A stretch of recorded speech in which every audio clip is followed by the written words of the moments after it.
Recently, I did a piece, and I've seen some of you concerned for my safety. May it be known that I am a freelancer journalist who will unapologetically state facts as they are out there. Activism? Not my cup of tea. And why is that the case? Here is a story of Kenya's freedom fighters who sacrificed everything only to be forgotten, and the opportunists who stood and collaborated with the oppressors, reaping big from their struggles. This story doesn't just start from now. It stretches way back from the post-colonial period with the Mau Mau who fought tirelessly only for the collaborators and people who were in the shadows to reap from their struggles. Currently, Gen Z are having their own battles with the current oppressive President William Ruto's government. But I am sure as the sun rises from the east that the people who will reap big from their struggles are those who are not on the front lines. And history keeps on repeating itself. Meet Mzee Baraka, a Mau Mau veteran. He fought for Kenya's independence. His comrades bled, starved, and died in the forest, believing they were building a better Kenya.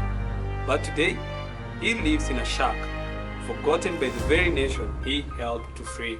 While men like Mzee Baraka suffered, others like Mzee Jomo Kenyatta, who worked behind the scenes, collaborating with the colonial power to secure their own position. Celebrations in the Kenyan capital, Nairobi, resonated deeply with the nation. The annual event held at State House commemorates the anniversary. When independence came, the real reapers of freedom were not the warriors, but the opportunists like Mzee Jomo Kenyatta.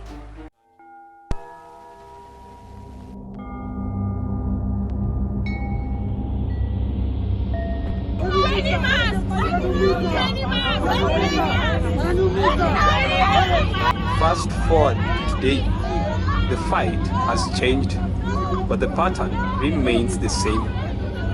Kenyan youth, like those protesting against President William Ruto's punitive government, are the new warriors. They risk their lives to stand against injustice, high taxes, and state oppression. Many have paid the ultimate price: abductions, torture, even death.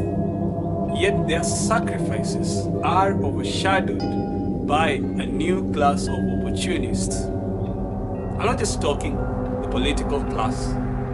I am talking about a new class of opportunists. It has been rumored that the president's children are not his actual children. Take Kasmo, for example. Once a fearless activist, he spoke against the government's brutality. But today, he is silent. Why? Because he was bought, pocketed by the very regime he once opposed. He chose wealth over integrity, comfort over courage. And yes, like the elites after independence, he is reaping what others, yes, you, are fighting for.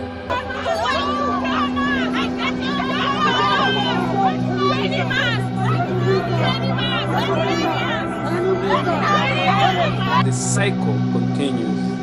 Kenyan activists, passionate youths inspired by their generation's desire to fight for freedom, faces the same choice. Take the money and betray the cause, or risk everything for justice. In a world where betrayal is rewarded handsomely, standing firm comes at a heavy price. But I believe one thing: it's better a broke death than a wealthy, hated life. We are following breaking news out of Kenya. A demonstration by people angry over planned tax hikes has turned deadly. Kenya's story is not a unique one.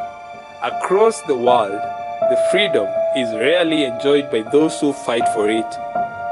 It's stolen by those who manipulate, collaborate, and exploit. But the choice still remains. Will you stand for justice no matter the cost? Or will you sell your soul for comfort? This is not just a Kenya story. This is a global lesson. May we learn to appreciate and honor the real warriors of freedom and always bring into account the reapers such as Raila Odinga and Kasmo. Be bold, be the change, and remember to share this story with the rest.